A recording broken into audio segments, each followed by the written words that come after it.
all on Zoom today, so I'll be taking the minutes, and I have no company.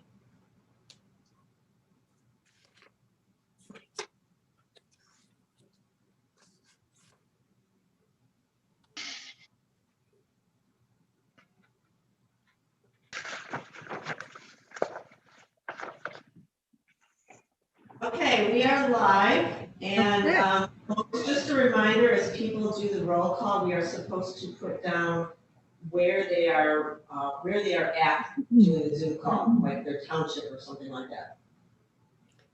So it's 3:01, and I'll call the Housing Action Committee meeting to order. So as Trudy suggested, we need to give our name and our location. I'll start with myself, Lois Bailey, Village of Suttons Bay. Frank Clements, Empire. Rick Foster in Leelanau Township. Kathy Burney in Leland.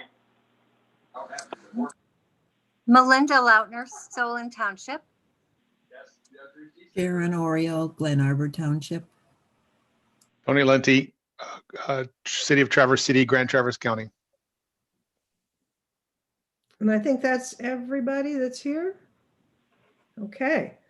So consideration of the agenda. Did anybody see any additions or deletions on the agenda? Hearing none, are we allowed to simply adopt the agenda by consensus, Trudy? Yes, you are. Yeah, your group is set up that way. That will be fine. Then we'll move forward. We have an opportunity for public comment. The phone number is 256-8109.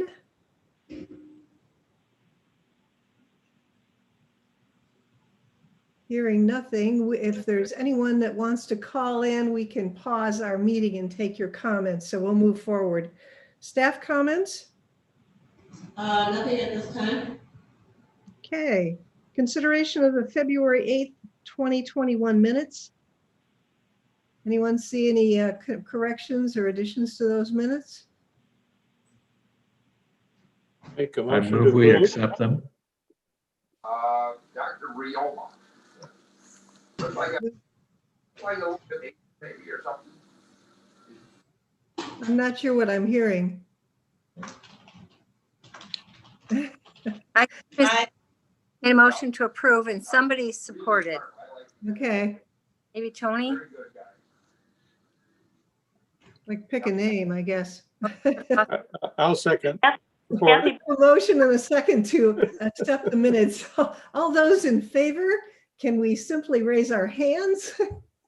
Aye, we'll do an aye. Aye. aye. Anyone object? Nay. Hearing none, the minutes are accepted. Old business, goals. So we discussed that last time, and I think the suggestion was there was really only, no, I've got them here, only one goal that came forward from 2020, and that was doing some mapping of higher density areas in Leelanau County. I suggested using a checklist, and there was one that I'd put together at the beginning, and Trudy found it. The department had added a couple of extra lines to that. So that seemed like a useful tool. Any other suggestions on items on the list of goals?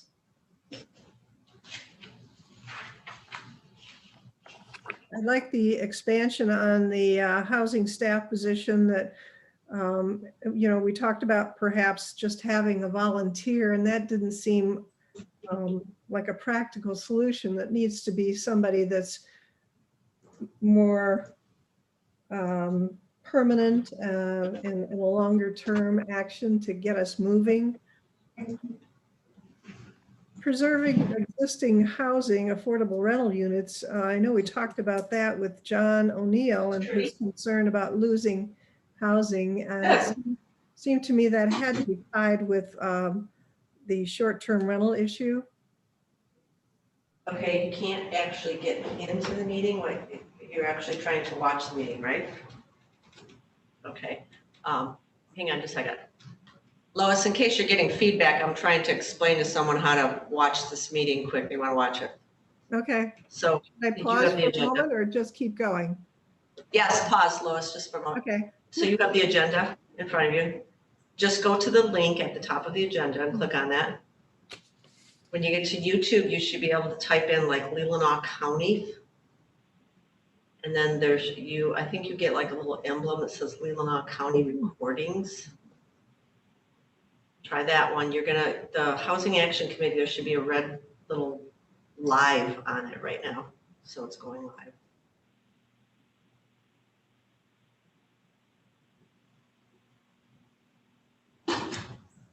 Yeah. Okay.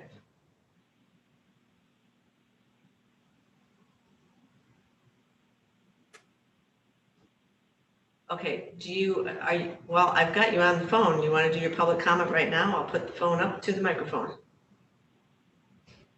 Okay, hold on. Lois, Yes. we have Nate Griswold on the phone. He was trying to get in the meeting. He'd like to do a public comment, so I'd like to just put this on speaker so you can all hear it. He could do it now if you don't mind, just back in the public comment a minute. No problem. Okay, Nate, Yes. go ahead. Hi, everybody. Some of you may know me and some of you may not. I was recently appointed to the Planning Commission and have a background in landscape architecture, policy planning, done construction all over the world. And I'm very interested in what this committee is doing. I've read through the recent minutes and I would be happy to collaborate. I do have different policy ideas, suggestions to really look at this problem. And there's some questions that I have for this body and hope to maybe get some answers, such as is this housing committee consider themselves to be pro-growth? That seemed to be an underlying question that I saw in the recent minutes. There was a lot of discussion about finding more housing and incentivizing and figuring out what to do with the current stock. And I feel that some very progressive zoning, incentivized zoning to developers is a good thing to look at. A way of challenging developers to be greener, to operate greener, to develop with more sustainable technologies. And maybe if we could dangle those out there along with different other incentives and ideas that I would be happy to share.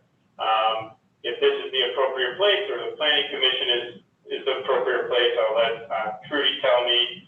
But yeah, really, I feel that I saw some opportunity within the minutes, some questions that were there, and I'd be happy to participate at a larger scale with this particular committee if you're interested. And I just wanted to put it out there that I feel that, the demonizing of short-term rentals is not a solution here. Neither is,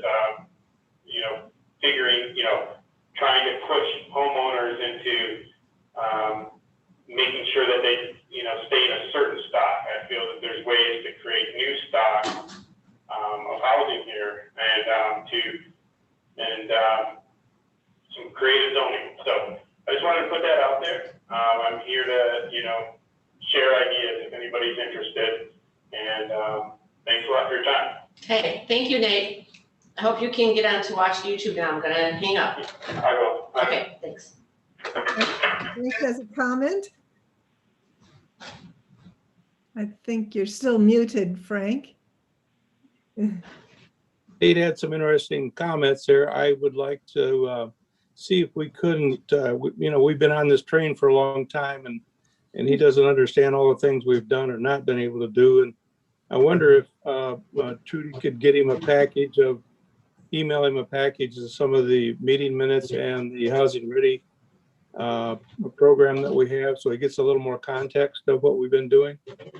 And, I'm particularly interested in his incentive to developers because that's near and dear to my heart right now. So are there any rules on adding a new person to our committee here? I would say that would be brought up at the county planning commission. They're the ones that set the I committee. mean, he does realize that we operate as a committee, a subcommittee under the planning commission. But Yes. we're certainly welcoming, I would say welcoming to some fresh ideas and input. We started out with how many of us, like 20 of us or something, and we've dwindled down to this core. But some fresh input and insight would be really welcome, I think. So I'd be happy to have his contact information. Trudy, I imagine you have that. You can share that. Yes. Thank you. Anybody else want to weigh in? No, don't hear any. Rick? Well, I think both ideas are excellent. If he were to join, I think it makes good sense for him to have waded through the minutes and seen what ideas have been explored already and what actions have been taken before diving in.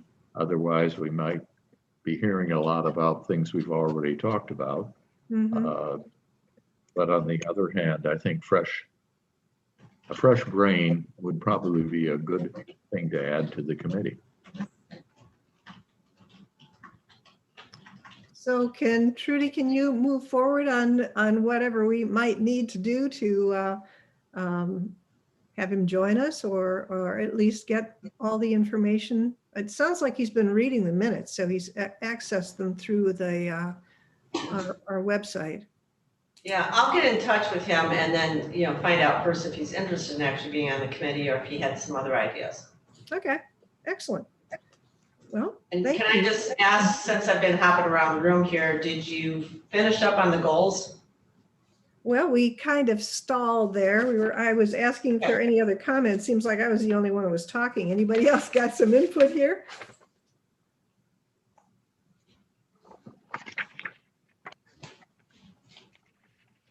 Okay, well, this is Melinda. I have no problem with goals as far as the goals go. As you said, we are just a committee and we may see where the goals get us or not. I'm not going to vote no on the goals, but I am opposed to a staff person. I always have been. I have not changed my mind on creating a staff person, even sooner.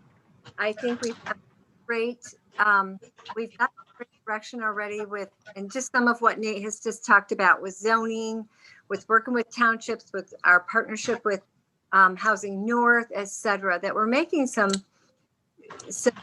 progress, even though it may not really look like it, because as with the Elmwood, we run up against brick walls sometimes, but I think other opportunities are going to come up that we may be able to get behind in create some sustainable housing in some ways, but I think we can do that without a staff person. So I just personally opposed to creating that position. Thank you. Thanks. So with those comments, do you want to accept these goals? I think it would be a good idea. I think so too. So you have something moving forward, whether it's by consensus or you want to actually do a motion, something so that I don't have them sitting in draft in my office anymore. Exactly. Do I have anybody who would like to make a motion to accept the goals? So move. Okay. Second. Rick, and a second from Frank. All those voting in favor of accepting these goals, raise your hand. And what about Kathy and Melinda? Yes, that's true. Kathy's an aye. Sorry. Kathy's an aye, if you didn't hear that. Okay, Yeah, I that's didn't hear that. I guess if we're going to take it to a vote, I'm going to have to vote no, just based on having that as one of our goals, because I could see a conflict in the future. Okay. So it'll be a no. Melinda is a no. It's Kathy that we can't see, or I think she said yes. I thought I heard her. okay. Kathy said yes. All righty. So we can. Have you got that recorded, Melinda? I mean, Trudy. Yeah, I think I have all yes except for Melinda because of the Okay, staff thank position. you. We're gonna Okay. turn that page over and go to the next thing. The draft on the Housing Ready Program overview. What was that? So I can give you a little update on this. This actually came from Yarrow Brown. Mhm. She was not available for today's meeting, but she wanted to talk more about this housing readiness. And this actually has to do with a staff person and what they've done, like in Charlevoix County and so forth.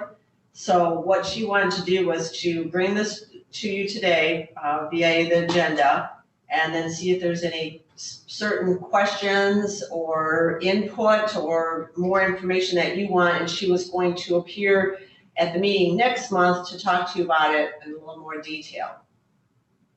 And as you know, there's some other counties who have set up a staff person.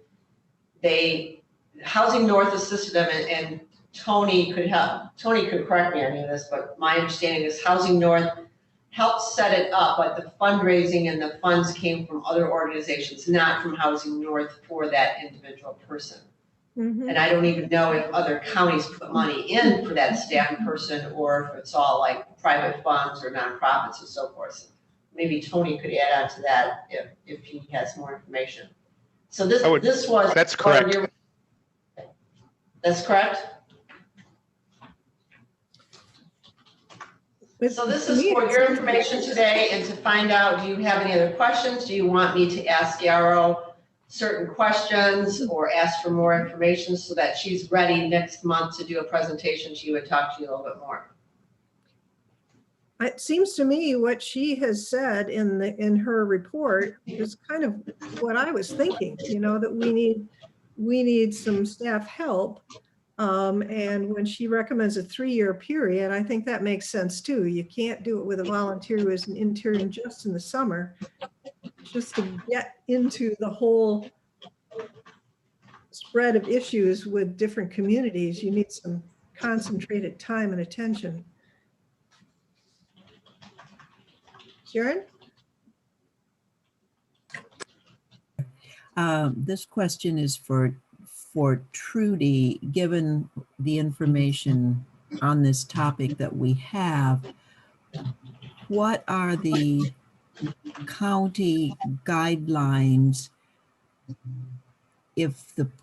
to accept funds from other organizations to pay for this person? So my question is, other counties have done this. We have some ideas from what Yarrow gave us, but it seems like a very fundamental question that at least I need to know is, what are the governmental guidelines for having a person, I'll just say, resource this committee, but that is not paid for by the county?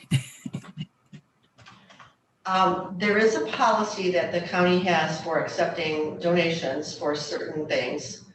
For instance, senior services, when they get donations and to be used for food or special services, whatever, the senior services director comes before the county board, shows them what is being donated and asks them to accept it. And then it goes into a certain fund to be used specifically for those types of services.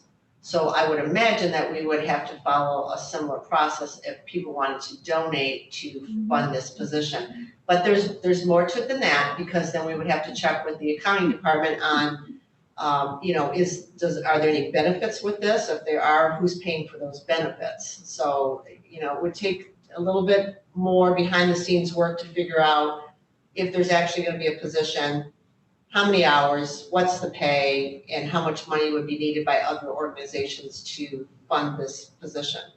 As I understood from your previous conversations, you were looking more for just the county to house this person in an office, not pay for the person, is my understanding. Mm-hmm. Okay, so that's just a pretty preliminary explanation of, I think, what you're looking for. It would take some more input from Yarrow, find out how other counties did it, and then dive into what does this county require for something like that to happen. And I know the county here has been pretty consistent about saying we don't want to set up positions like grant funded positions that are going to turn into full-time positions that the county is responsible for. Okay, so they've been pretty clear about that over all the years I've been here, is that if it's a grant funded position or something else like an intern or whatever, there's rules to it. There's a specific time period, and the county's not going to just pick that up when it's done. So there was in the like fourth paragraph, through the Housing Ready program, Housing North can recruit, hire, and manage a shared local staff person, which went like, okay, well, are we asking for too much? But yeah,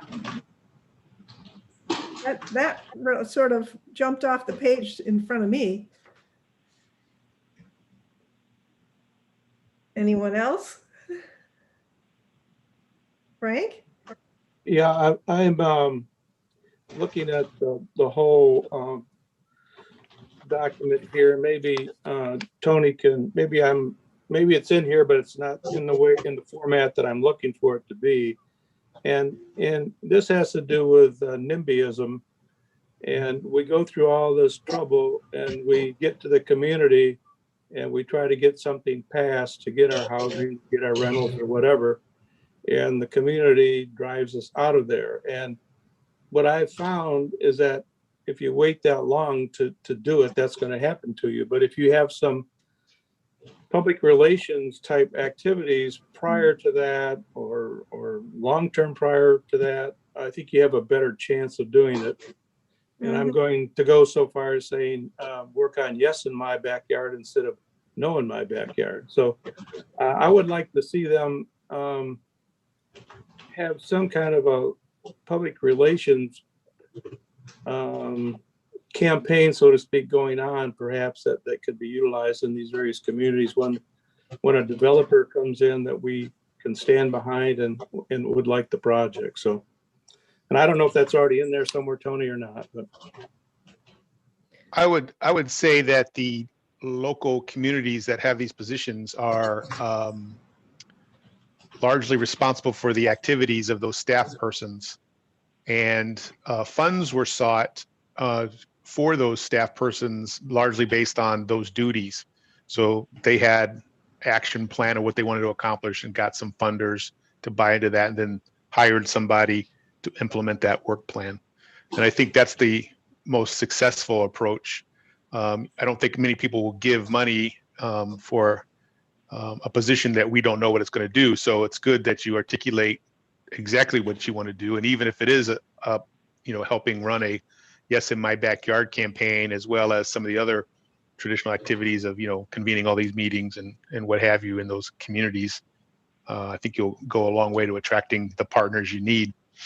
And I would also only add that if we could get clarification from the county, if they would be willing to quote unquote house this position in any level, even if it's no cost. Obviously there's always a cost to having a body in your building, but if they're willing to do that, we should get that established before we go out and try to raise any dollars. And even before we kind of, ask for help to do that from Housing North, is to find out if that's, something we can actually pull off.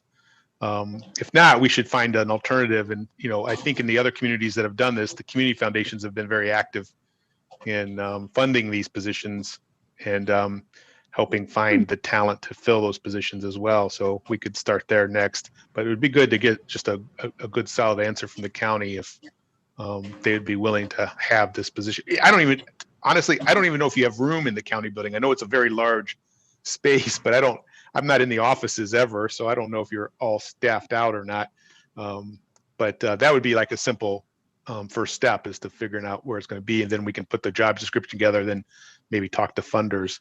And I think it's after you do that, the county can then circle back and decide if they want to do this or not. If not, if you raise dollars, you can put the staff person anywhere to work with our committee or others in the county. So is that a question that you can answer for us, Trudy? Is there any vacant office space or closets? Well, the housing office in my in my office suite right now is not being used, and I don't anticipate that really being used going forward because Michigan no longer has the grants that we've been using since 1993.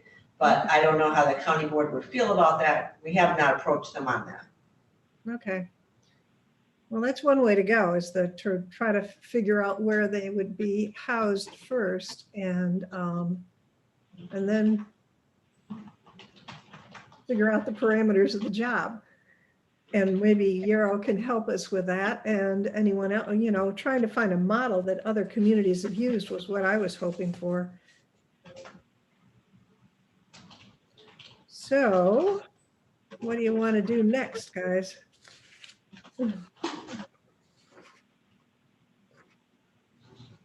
Do the research on housing and ask the county commissioners the question for lodging this not volunteer, this employee. I think the question we should pose is it worth our time to go out and fundraise for a part-time position dedicated to this in partnership with the county? There's no sense having, you know, a large, you know, conversation until we, you know, get that answer, because we don't want to, you know, if certainly want to be sensitive to the fact that grant positions turning into full-time positions and all that, you know, whatever the policies the county might have will matter before we take our first step. And then we can start talking to I would start with the local community foundations and the, you know, the business economic development activities in the county as natural partners on this. I don't think you need, you know, ultimately you might get one person to do a 3-year project, but I don't see how you're going to get away from, you know, some turnover in this. So they just kind of plan for, you know, something to that effect in it before we, you know, even start entertaining funders. Maybe we can have that question answered and then work with Housing North to put some sort of, you know, package together that they did. I remember that first, you know, the Fry Foundation was the first one in Charlevoix that kind of really pushed the issue, and they found another partner funder, the Community Foundation, to help fund that position. So we're not going to have initially, you know, it's so funder driven before we're going to have to go out and do the work ourselves. Mm-hmm. Did you have another comment, Frank?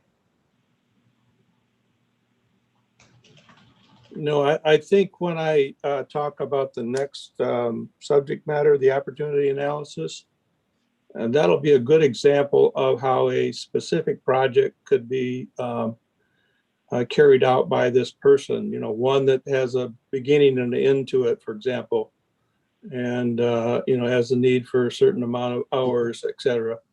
And I think that'll be a good example, perhaps. And so maybe we can come back to this discussion once I go through that piece and see if that's what how everybody feels. Sounds good to me. Do you want to go ahead on your report, Frank? Yeah, you know, we've been talking about this mapping, what we call mapping opportunity for sites for affordable housing for quite a while, and I think you've got the criteria at the end of the document, Lois, that we've been talking about. You know, what determines a good site, you know, zoning and sewers and all those kinds of things. And so Trudy had given out a map not too long ago. It showed the sewers in Elmwood, and it got me thinking about, you know, how that might be the beginning of the mapping exercise. And so Trudy and I met over the phone with Rob Herman, who is the county GIS guy, and talked to him a little bit about this process. And I was thinking the whole county, but Rob pointed out to us that's a pretty good project to get started and get done. And so basically the idea of the first meeting was to talk about maybe a test site. And we kind of zeroed in on Elmwood Township for a lot of reasons, and started there. I don't know if everybody, I sent out, I did this after Judy had the agenda out, but I sent out a draft called Mapping Opportunity Sites for Affordable Housing in Leelanau County. How many people were able to get that? Sharon, you had it? Lois? I don't know if recently or something. It was probably Saturday that I sent it out. Huh. I'm not remembering. It's a 2-page document. It's called Mapping Opportunity Sites for Affordable Housing in Leelanau County. Yeah. And I think what I'd like to do is I'll get it to Trudy and she can get it to everybody, but I'll just kind of go through, it's a 2-page document. And it starts out with talking about the background. And the background of the mapping is that, we've already done the Housing Ready Communities checklist. And I think we're working at the bottoms up level. We're working with communities to try to make their documents better so that it'll attract housing developers and builders to their community. We're trying to get them to redo their master plans and their zoning to better accept affordable housing. And the goal there is so that we can ultimately attract developers and builders to come to their communities and actually build affordable housing. And so that's the background. But the reality is that what we've got to understand what's attractive to developers. And I don't know if you remember the M22 project that came in, the villages at M22 and Empire that came in. Mm-hmm. Some of you know Chris Fry. Chris Fry and I got to know Cornerstone Development. And we're talking to them about affordable housing in Empire. Would they be interested in coming out to Empire? And they said, sure. So Chris and I identified some sites, invited them to come to Empire. And they looked at the sites and they looked at the site that they chose. It's an old subdivision. I'm gonna say it was shovel ready, what I call shovel ready. The streets were there, the sewers were there, the utilities were there pretty much, et cetera. And so they ended up buying the development. We currently have about 12 new homes. We have, I think, the prospect for another 20 homes and ultimately 40 homes, what we call for the missing middle, because we're proactive about going out and attracting these developers to come to Empire. Now, had we not done that, they weren't out here looking. We know of no other developers that are in that particular mode. So this has got me thinking about this criteria and how to attract people to our county. So when they talk about shovel ready sites, I think if we could look using our criteria, look for shovel ready sites in our county, and that would be a proper right zoning, adequate sewer and water, public roadways, plus other community amenities that everyone's looking for to live in a great community. Now, because every township and village has its own master plan, it makes it very difficult for these developers to come out and start to search for these sites as well. So everything is stacked up against us in terms of attracting these folks to our various communities. So it's a very competitive environment out there. They can go other places that have shovel-ready sites that real estate agents have on their listings, and they can just go buy these and start doing it. So we've got to make it a lot easier for these developers to come to our community. So I listed about 5 or 6 actions that I think we need to take. And then I've got a diagram that we can, I think Trudy sent out the diagram of the Elmwood Township. Did everybody get that? That I saw. That was the sewer sites, The sewer sites, right, right. So under these actions, one, I think we need to develop and agree upon some criteria used. And I think the scoring diagram at the end of this document is the beginning of that. 2, we need to examine each township and village in the county using our approved criteria for the candidate sites. 3, compile our findings into a database. In other words, once we get all this, we got to get it compiled and say where these sites are and what their pros and cons of their particular sites are. 4, develop a database of potential developers around the Grand Traverse region, or perhaps the Leland County region that Housing North is working in, to see who is out there actually building affordable housing. Step 5 is actually come up with a marketing campaign so we can put these sites and the developers together. And somebody has to be that intermediate. And that, in Empire, that was Chris Fry and myself out looking for a developer, bringing them together. So in this instance, we need some kind of a marketing ability to attract these developers. And last, I think, once you get the developer here, to have somebody actually be their advocate and help them, work their way through the county, through the ordinances and through the building committees and all those kinds of things. So that's kind of the idea of what this mapping would take, how it would take place. And so when we met again, Trudy and I met again with Rob Herman. Trudy had already had him do this map that shows the sewer systems in Elmwood Township. And that's that red line on the document. So, most of these developers don't want sites that take, well, let me back up. We're looking for higher density housing, and the sewers are the only way we can supply that. With our current zoning, most of it's quarter acre lot zoning and doesn't allow for multifamily housing. We need to get in the 6 dwelling units per acre area to start to attract affordable housing. So the sewers allow that to happen. So we can see on this map where the sewers are. And then we start looking for R3 zoning, which is the orange zoning, which is the multifamily housing. And in Elmwood, that's about 6.9 dwelling units per acre. So the R3 already allows that. So that's as of right zoning in Elmwood Township. The R2 allows 2 family.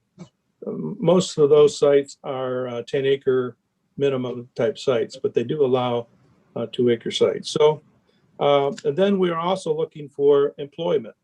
So you can see under the general commercial where the employment is in Elmwood, as well as the shoreline commercial and the light industrial. So then we show the beta map and show where the beta routes are. So Elmwood is looking pretty good in terms of candidates for these kinds of sites. Now, this is a little bit of reverse engineering, because we already know that R3 right in the middle was Brewery Creek. And Brewery Creek was going to allow around 500 units on 83 acres. But one of the problems was how the calculation for the density was calculated. And I've since talked to Sarah, I can't think of her last name, in Elmwood Township to find out what they did. And they have changed the calculation so that they take out the wetlands and they take out the road right-of-ways. And that's how you calculate your density of the site. So right now they could still get about 450 rental units on that site. So we have really targeted a site already that I think has a great potential for affordable housing or multifamily housing on this particular site. I'm just going to stop there. I've been going kind of at rapid speed here, throwing a lot at you before I go ahead. Any observations, comments? So once again, the large number of units on one site they'll bring out the NIMBYs in the background. And when I look around Sutton's Bay, I look around trying to find places where you could do maybe 30 units in multiple locations. But as you're pointing out, the only way we're going to really make a dent in the need for housing is to build a lot of units, a lot of rentals. Building like the village neighborhood over in Empire, which is very attractive, but gets at maximum build out 40 units, and that doesn't get us near the 600 we're needing to solve some of this problem. So, again, Well, I'm like glad trying you, to figure out where to focus our energy and then just keep sort of chipping away on Yeah. one All right. point.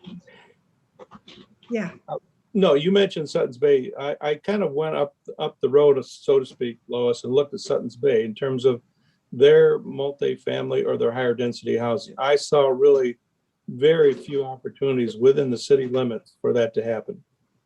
I think you'll probably find in the township surrounding you, you have more opportunities, but you don't have the sewer. exactly. So that's the dilemma with them. You go farther north to Northport, they have the sewers and they have multifamily housing, more multifamily housing zone. But when you're paying $17,000 for a hookup per unit, these are the kinds of things that we probably have to talk to the village about trying to work on. So, I mean, if we kept going to all the townships and villages like Lake Leelanau, Leland, they have sewer, et cetera. These are the kinds of things we're going to find. And I think, one, it will be useful to help to find developers, but I think it would also be useful to take this information back to these communities and say, well, one of the reasons you can't attract this kind of housing is that you have no available sites for it. So if you want to be like Frankfurt and actually attract people, they annexed land specifically for that. They did things specifically to help these kinds of developments. So these are kinds of things I'm seeing when I look up. The other thing is these sites in Elmwood probably need to be what I call ground truth. Some of these already have developments on them, so these are not all open sites that you see here in the R3 and the R2. So that would have to be ground truths. But anyhow, I can see that, if we are really serious about, looking at each township and village to see what they can or cannot do in terms of multifamily, affordable housing, middle housing for the middle. I think this is the way that has to be done, and we have to find, somebody who is going to be able to do this on a consistent basis. So I think this is one of those projects that has a beginning and an end to it, if you were to hire somebody to actually get this accomplished. Now, some of the other things on my list, obviously, those are things that our committee is going to have to work on. But I think what I will try to do is get all this to Trudy so that she can get you a good package. The other thing we tried to look at with Rob Herman is the relative value of land in a community, because I'm sure like in Leland, it's almost prohibitive to buy land, to do these kinds of things. Whereas in Elmwood, I think some of the land values are still reasonable. I don't know how they are in Sutton's Bay, Lois, but anyhow, so there are other things we could add to this list if you all think that's appropriate. I'd like to get focused somewhere and not be so scattered around the whole county with specifics, because sewer, I think, is the key. And Northport, unless they can come around to cooperating on their hookup fees, sort of eliminates themselves from consideration, I guess. I've got some ideas, and I want to send them and bounce them off you personally and see what you think. Sure. Well, again, in Northport, Ty Wessel's project, Venture West, that was zoned multi, higher density, 2-family flat, but they couldn't get, they're far away from the sewer, so it cost them a lot of money to bring the sewer to them. And secondly, it cost them $17,000 per hookup. So they had to go to a 401 permit, which took them over a year to get accomplished. So, the time value of money in terms of a development like that, that's pretty prohibitive to do the kind of housing we're trying to do. Yep, I know. Well, I'll look forward to seeing your report, and I'll give you a call. Okay. Anybody else have any input here? This is Melinda. I would just say that, while it'd be great to have some of these housings on sewer, it may work or may not work. But I think that some of the housing opportunities that we're going to have might not be on sewer at all. And as long as the property is itself is perkable, then by all means we can get behind some of those properties too, such as down near down off of Gray Road, that little housing unit there. While you might not think they're affordable, at the rate things are going, they could be affordable, or they're going to have to be affordable maybe. But there might be a situation very close to that one coming up in Leelanau County this summer that we could get behind. And it might not have to even be one big giant drain field like they did, or shared drain field. That probably the homes could all have their own drain field. So it's all going to boil down to density. Yeah, Melinda, I agree with it. In fact, Cornerstone did that development on Gray Road. They're the same ones doing the one in Empire.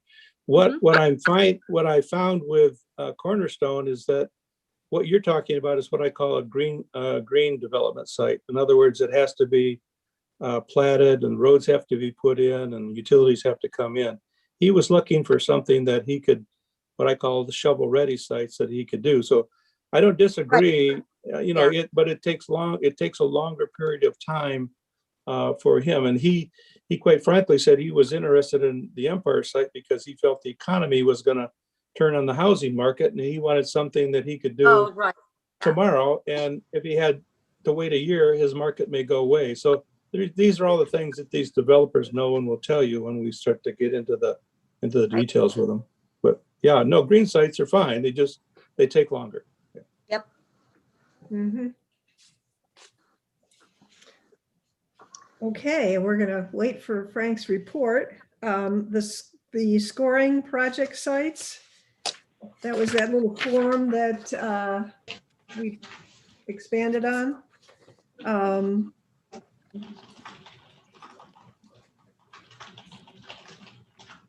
I don't know what else we can add to it. Blighted properties, brownfield sites become, if it's a, I can't remember which way it is. If it's a land bank, it's a brownfield site. It's a one way or the other. They're linked.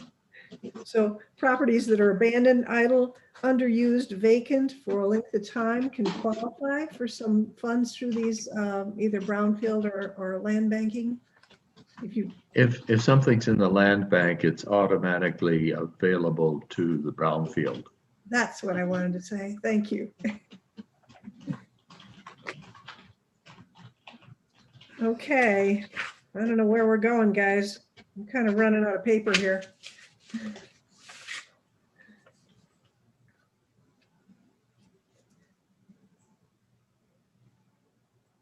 We are. Well, I think your scoring, is some of the things that I looked at to do the criteria for the Elmwood sites. And so, we would just kind of all agree or disagree as to what some of these high, moderate, or low issues are, and when we're looking at the site. So this is very helpful. Yeah. So I can come back to, is there anyone out in the public that would like to comment? If you'd like to comment on anything and everything on housing, the phone number is 256-8109.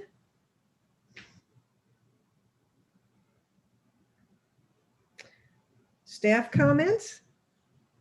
A couple things to mention to you. First, you may have seen that John had sent an email around with some wording. It's 2 pages on worsening housing crisis and effective responses. And he put this together. It's actually 3 pages.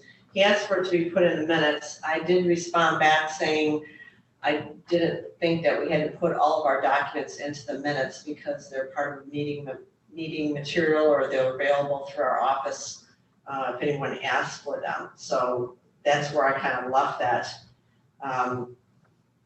You could start getting documents from anyone on any topic. Are you going to attach all of those to your minutes all the time? It may not even be anything that you're dealing with. That's true. Next, Housing North. I talked with Yarrow Brown, and we're gonna have a discussion on Wednesday about this a little bit more.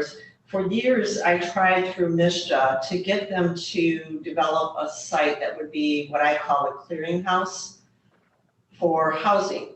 And they never took it seriously. And I tried to explain to them that, people who are looking for housing, or they're looking for rent, or they're gonna be evicted, or, they don't know where to go for help. They don't know where to go for mortgage help or whatever. You are focused in so many different directions. It is hard to figure it out. And depending on what county you're in, it's all different. When it really isn't. There's all these resources that different organizations have, but it's similar information that could be shared. So I've talked with Yarrow and said, would Housing North be willing to be that clearinghouse for the northern region, where you could get onto a site and say you're in Leelanau County, you click the drop-down button for Leelanau County and what kind of information you're looking for, and you get all these different agencies that would then pop up, how to contact them and what you're looking for. And yes, it would take some work to get it started, and then it has to be kept up to date, but there's ways to do this kind of stuff, and it would be very useful. As I've talked with people around the state, they said that is a big issue, county to county to county. It's just difficult to maneuver through all the paperwork and all the different contexts. The other thing I talked to her about is something that many of you might remember. We had Esther Greenhouse here several years ago to talk about housing for all ages and building your housing so that it works from age 0 to 99. And in between all that, it can handle if someone ends up being, using a walker for a while, they break a leg and they're on crutches, whatever. So things like zero entrance doorways, wider hallways, just the different handles and things you use in your homes. And Leelanau County has, our largest growing population is our seniors. And we have a higher percentage in this county than we do for the percentage across the state. And yet we're not addressing that issue. And as a family dealing with an elderly individual, we just had to deal with this. We're in a situation where the person cannot maneuver around their own home anymore because of an accident. And it can happen to anybody. It doesn't necessarily have to be a senior. So that's something that's been on the back of my mind for quite some time, is to try to work through our construction codes, work through developers for them to build these homes a little bit differently, to take those things into consideration. As an example, my husband worked for a couple of years on a home down around Bear Lake. And at that time, the homeowners were probably in their late 50s. It was 3 stories. There were stairs everywhere. Everywhere you went, into the garage, out of the garage, into the living room, it was up, down, up, down. And I said, he took me down there for a tour. I said, this is crazy. They're not gonna be able to stay in this house very long. And they've since sold it. It doesn't work for them. There's nothing wrong with having those additional stories on the home, but I think we're missing the boat here as far as planning for the future and how you maneuver around these homes, as well in the neighborhood, around the sidewalks and so forth. So those are a couple things I just wanted to mention to you that we perhaps keep in mind a little bit as we move forward. I am talking to Yarrow Brown about it, and we'll see if Housing North has any interest in trying to put resources out there a little bit more and address some of these issues. It sounds like exactly what I just did in this house that I live in now, to build a barrier-free step-in shower with no curbing, wide enough aisleways and doorways, no stoop as you came in the house. So yeah, it takes some thought, but it's possible. So well, I think one of the things Esther had told us when she was here, and I did a presentation with her out in New York then a couple of years after that, I think it was around 2017, is that you're also talking about people who just have issues like with arthritis, who find it hard to turn doorknobs and you use the lever handles instead, or young children, or you've got a better way to handle it. You still have an attractive looking door and doorknob, but you're dealing with issues that can affect anybody at any age. Exactly. Excellent idea. So sort of an off the wall and aside, I looked through the county commission's e-packet for the meeting tomorrow, and Will Bunnick has proposed a resolution near the end Again, he's concerned about domestic violence, drug abuse, mental instability, stresses that are kind of aligned with what John O'Neill has been talking about. If you're going to lose your house, it's definitely going to be stressful. And then there was the article in the newspaper about how the county had managed to refinance some mortgages and save $90,000. Seems, well, of course, that's like a paper savings over time because their interest rate went down. But if you save some money, then maybe you could use some of those funds to focus on some of these issues. Childcare to me seems like a real stressor in a home. Certainly rent and mortgage foreclosure threats are a heavy stress, and using some of that money and focusing it towards the organizations that are already in place to be able to apply this on a needs basis through Leelanau Christian Neighbors, the Northern Michigan Council of Governments. Is that the organization I want to talk about? The names of the same organizations John was talking about might be worthwhile. And Melinda's still listening, right? I think she's there.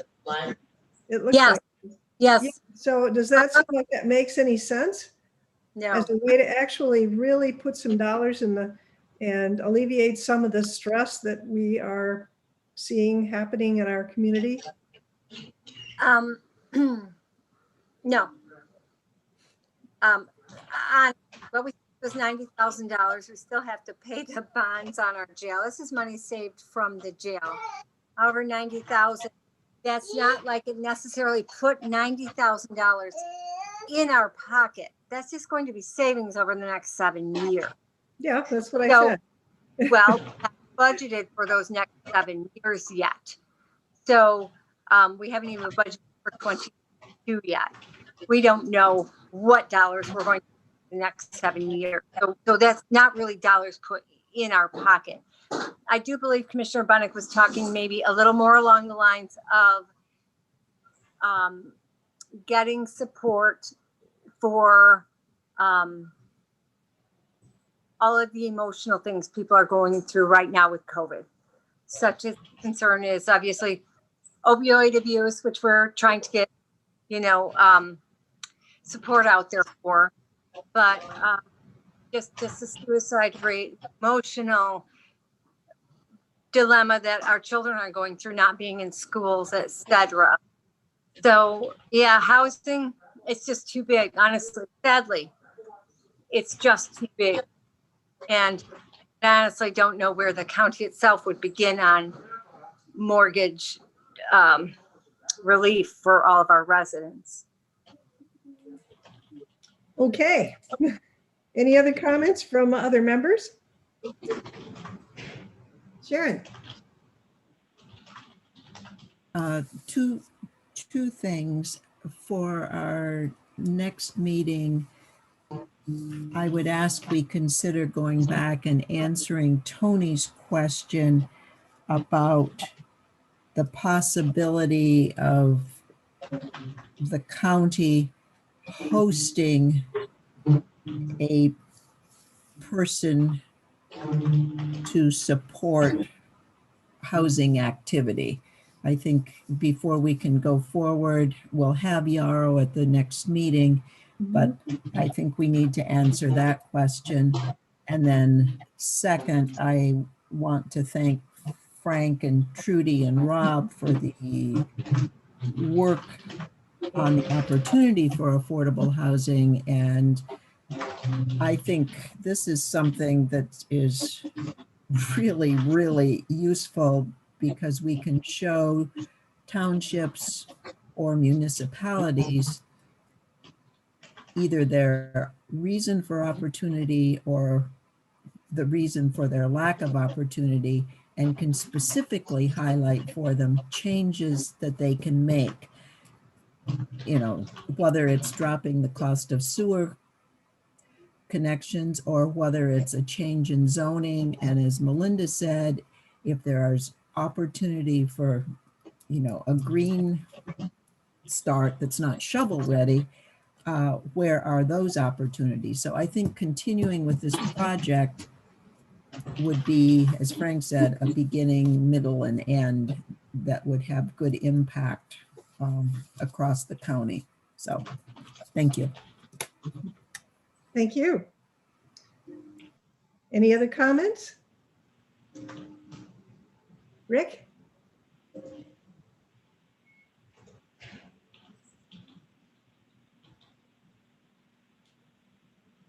Yeah, I think I'm unmuted now. There's a monthly meeting in Northport, the Northport Amina leadership team, which is not a formal group, but it does have people from all aspects of government and the community involved every month. And the chairperson of the Township Planning Committee said this month that high on his agenda for his committee was to look into workforce housing in the township and trying to work with the township or the village planning committee together on housing. I don't know that we have given a presentation to the township planning commission. I know there was a program for the village planning committee about a year ago, but we might want to get some information to the Leelanau Township Planning Committee. And I think we've had some new ideas since the presentations were made to the villages. Okay. So our representative is probably Ty, and he isn't with us today, but who do we? We also have a brand new township board and supervisor who I think are going to be a whole lot more amenable to moving ahead and changing some things in the world than the previous administration was. And the news from Sutton's Bay is that they've hired Sarah Capriva, I believe is her name, who's from Elmwood Township, as a planner. I'm not sure how many hours she'll work and if she is now designated the planner or if Rob is still holding on to part of that responsibility. So I haven't been to a planning commission meeting. I think it's this week on Wednesday to see what the word is there. So I think we've come to the end of the meeting, unless there's some other comments from people. Frank looks like he's ready to say something. No? Okay. Well, thank you all for coming. And we'll see you next month. Okay. Thank you. Bye-bye. Thank you. Bye-bye. Bye-bye, everyone. Bye-bye.